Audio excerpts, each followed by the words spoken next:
PPDB SMP Kota Denpasar untuk jalur afirmasi dan perpindahan tugas orang tua sudah selesai dan diumumkan.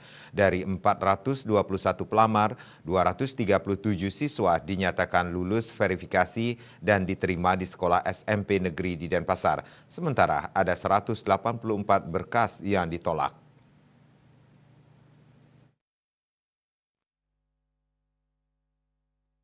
Kabid Pendidikan SMP Distikpora Kota Denpasar Anagung Putu Gede Astre Rabu 26 Juni mengatakan ada beberapa penyebab pendaftaran ditolak mulai dari kakak tidak sesuai, salah unggah berkas hingga tidak terdaftar di data dinas sosial sebagai warga kurang mampu.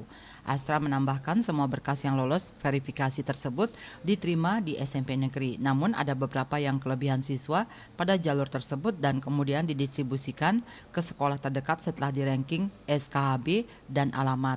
Pendistribusian ini dilakukan sesuai dengan surat pernyataan yang dibuat saat pendaftaran jalur afirmasi.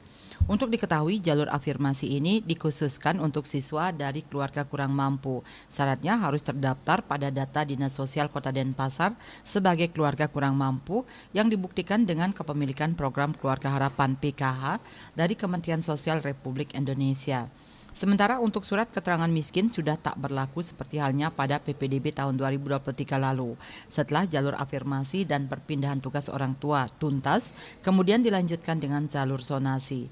Pendaftaran untuk jalur zonasi umum digelar Kamis sampai Sabtu 27 sampai 29 Juni 2024 pukul 9 sampai 15 WITA. Sementara pengumuman dilaksanakan pada Senin 1 Juli 2024 pukul 6 WITA.